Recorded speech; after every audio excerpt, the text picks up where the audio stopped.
ከዛሬ 8 ክፍለ ዘመን በፊት በአስቸጋሪው የአይስላንድ ክረምት አንድ ታሪክ በወረቀት ሰፈረ።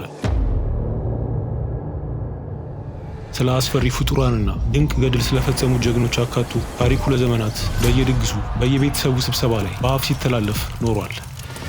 አዲስ የጽሑፍ ባህል መስፋፋት በጀመረበት አይስላንድ ለዘመናት በአፍ ሲተላለፍ የኖረው ይህ ገድል በቀለም ተይዞ ደብዞ ከመጥፋት ለመዳን ቻለ። ከግሪንላንድ እስከ ሜዲትራኒያን የቫይኪንግ ትውልድ ከትውልድ ወደ ትውልድ ቀርጾ እያስታወሰ ለዚህኛው ዓለም አሻግሮታል። ታሪኩ እስከዛሬ ሳይረሱና እየተነገሩ ከዘለቁ ታሪኮች መሃል አንዱ ሆኗል። ይህ ገድል ዛሬም መነገሩን ቀጥሏል። የራግናር ሎዝብሮክ ገድል። ሆኖም ከታሪኩ በስተጀርባ ሰዎች ለዘመናት ሲጠይቁት የነበረው ጥያቄ ይገኛል። በፊልሞችና በድርሰቶች ያየነው የራግናር ማንነት ምን ያህል እውነት ነው? እውነተኛው ታሪክ እነሆ።